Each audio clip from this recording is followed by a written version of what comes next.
Assalamualaikum warahmatullahi wabarakatuh. Perkenalkan, nama saya Rizky, nomor induk mahasiswa 520223, jurusan Sekretaris dan Public Relation, kelas STT 18.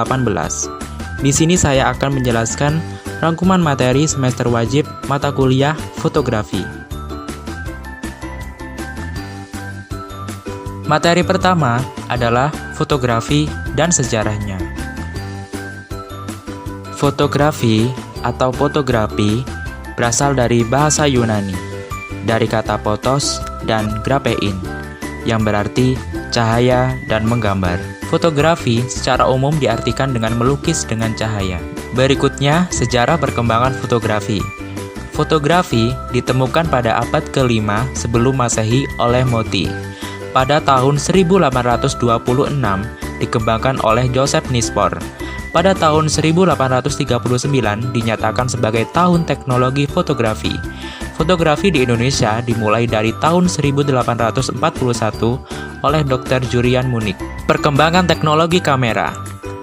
Pertama kali, kamera yang ditemukan adalah kamera obscura. Selanjutnya, daguerreotipe kamera, kertas negatif atau negatif paper, lalu bubuk lampu flash pada tahun 1887. Dan kamera Polaroid pada tahun 1986. Perlu kalian ketahui, era fotografi modern dimulai dari tahun 1960-an. Dimulai dari kamera analog dan kamera digital. Berikutnya adalah materi kedua, yaitu komposisi dasar fotografi. Macam-macam komposisi dasar fotografi. Pertama, rule of thirds. Rule of thirds adalah komposisi yang membagi bidang foto menjadi 3 bagian secara vertikal dan horizontal, sehingga menghasilkan 9 bagian foto yang sama besar. Kedua, tengah. Pada komposisi tengah, kita menempatkan objek di tengah. Ketiga, diagonal. Diagonal ini memberikan kesan garis yang memotong dari sudut ke sudut persegi panjang. Keempat, latar depan atau foreground. Latar depan ini adalah objek yang terletak di antara objek dan fotografer. Kelima, background. Background adalah latar belakang dari objek sehingga terlihat keindahan dan tempat di mana objek berada. Yang keenam adalah komposisi vertikal. Pada komposisi ini, penempatan gambar dari atas ke bawah, sehingga kesan yang ditimbulkan tinggi, agung, kuat, kokoh, dan angkuh. Selanjutnya adalah komposisi horizontal. Pada komposisi ini, penempatan gambar dari samping kiri ke kanan, sehingga kesan yang ditimbulkan tenang, santai, luas, damai, kalem, dan kompak. Terakhir adalah pembingkaian atau framing. Framing dapat menambah kreasi kita untuk membentuk sebuah objek, tampil menarik dan menambah keindahan pada bentuk atau pembingkaian yang memasukkan objek pada framing. Materi ketiga adalah teknik pengambilan gambar. Jenis shot. Shot merupakan jarak antara lensa ke objek. Sebuah objek bisa saja dipotret sangat dekat, cukup dekat, jauh, atau sangat jauh. Jenis-jenis shotnya adalah pertama, extreme close-up. Extreme close-up adalah teknik pengambilan gambar dalam jarak yang sangat dekat, sehingga detail objek akan terlihat jelas. Biasanya ditujukan pada bagian tertentu pada objek. Yang kedua, yaitu headshot. Teknik pengambilan ini dilakukan dengan cara foto diambil dengan batasan dari kepala sampai dagu. Ketiga adalah close up. Gambar diambil dari jarak dekat, hanya sebagian dari objek, yang terlihat seperti hanya mukanya saja. Selanjutnya, medium shot, yaitu pengambilan dari jarak yang sedang.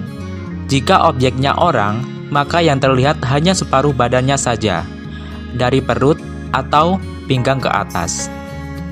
Yang kelima adalah medium long shot. Dalam teknik pengambilan ini, pengambilan diambil dari lutut hingga atas kepala. Kemudian full shot, pengambilan dari atas kepala sampai kaki. Dan yang terakhir adalah long shot. Objek foto dipotret dengan jarak yang sangat jauh, sehingga porsi background menjadi lebih banyak. sementara objek terlihat kecil.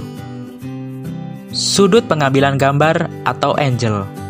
Angle adalah sudut pengambilan foto yang menekankan posisi kamera pada situasi tertentu dalam membidik objek, sehingga tercipta estetika gambar yang menarik. Macam-macam angle. Pertama, eye level. Sudut pandang ini adalah sudut pandang atau angle yang umum digunakan. Pada angle ini, lensa kamera dibidik sejajar dengan tinggi objek. Kedua, low angle. Pada sudut pengambilan foto ini, kamera diposisikan lebih rendah dari objek. Low angle biasanya digunakan untuk menunjukkan kesan elegan, megah, dan tangguh. Dan yang terakhir adalah high angle. Angle ini digunakan untuk menangkap kesan luas dari objek yang difoto. Pada angle ini, kamera diposisikan lebih tinggi dari objek, sehingga memberi kesan kecil dari objek yang difoto. Berikutnya, materi lighting. Di bidang fotografi atau sinematografi, pencahayaan memiliki fungsi-fungsi berikut. Pertama, menyinari objek yang akan berhadapan dengan kamera. Kemudian, akan menciptakan gambar yang artistik dan membuat efek khusus. Arah cahaya merupakan hal penting dalam fotografi. Tiap arah memiliki efek berbeda, tergantung bagaimana foto yang ingin kita hasilkan. Berikut ini, macam-macam lighting berdasarkan arah datangnya cahaya. Pertama, front light. Front light artinya sumber cahaya ada di depan subjek yang difoto, sehingga biasanya sumber cahaya ada di belakang kamera kita. Kedua, side light. Side light merupakan cahaya mengenai subjek dari samping kiri atau kanan. Cahaya samping ini memberi kesan dimensional yang kuat. Terakhir adalah backlight atau cahaya belakang. Backlight terjadi saat kita memotret subjek dengan sumber cahaya yang berasal dari belakangnya. Dengan kata lain, sumber cahaya ada di depan kamera, namun di belakang subjek. Macam-macam lighting berdasarkan tata cahaya. Yang pertama, ada 3-point lighting. 3-point lighting adalah rumusan atau formula dasar sebuah pencahayaan dalam produksi video, film, dan foto. Yang kedua, keylight. Keylight adalah pencahayaan utama yang diarahkan pada objek. Keylight merupakan sumber pencahayaan paling dominan. Biasanya, keylight lebih terang dibandingkan dengan fill light. Selanjutnya, fill light merupakan pencahayaan pengisi, biasanya digunakan untuk menghilangkan bayangan objek yang disebabkan oleh keylight. Dan yang terakhir adalah backlight. Backlight merupakan pencahayaan dari arah belakang objek. Berfungsi untuk memberikan dimensi agar subjek tidak menyatu dengan latar belakang. Gabungan dari keylight, fill light, dan backlight menghasilkan 3-point lighting. Materi kelima adalah fotografi refleksi. Fotografi refleksi adalah teknik foto pantulan yang lebih terfokus pada bagaimana cara membidik sebuah objek gambar untuk mendapatkan 3 dimensi sekaligus dalam satu frame foto. Foto refleksi bisa melalui media pantulan air maupun cermin, sehingga bayangan objek pada foto atau frame menjadi tampak terlihat memiliki dimensi yang lebih luas. Materi selanjutnya adalah foto siluet. Teknik siluet adalah teknik pemotretan dengan menghilangkan detail objek utama dengan cara menggelapkannya. Materi terakhir adalah komposisi foto simple instagramable. Macam-macam foto simple instagramable adalah pertama, golden triangle. Merupakan komposisi dalam fotografi yang biasa digunakan ketika subjek yang ingin dipotret memiliki elemen garis diagonal yang cukup kuat. Selanjutnya, leading lines adalah garis imajiner yang ada di dalam foto yang mengarahkan mata kepada objek utama. Yang terakhir adalah clear speech, yaitu komposisi yang digunakan untuk menunjukkan suasana dan interaksi dengan alam sekitar. Itulah rangkuman materi-materi mata kuliah fotografi. Saya Rizky, pamit undur diri. Terima kasih. Wassalamualaikum warahmatullahi wabarakatuh.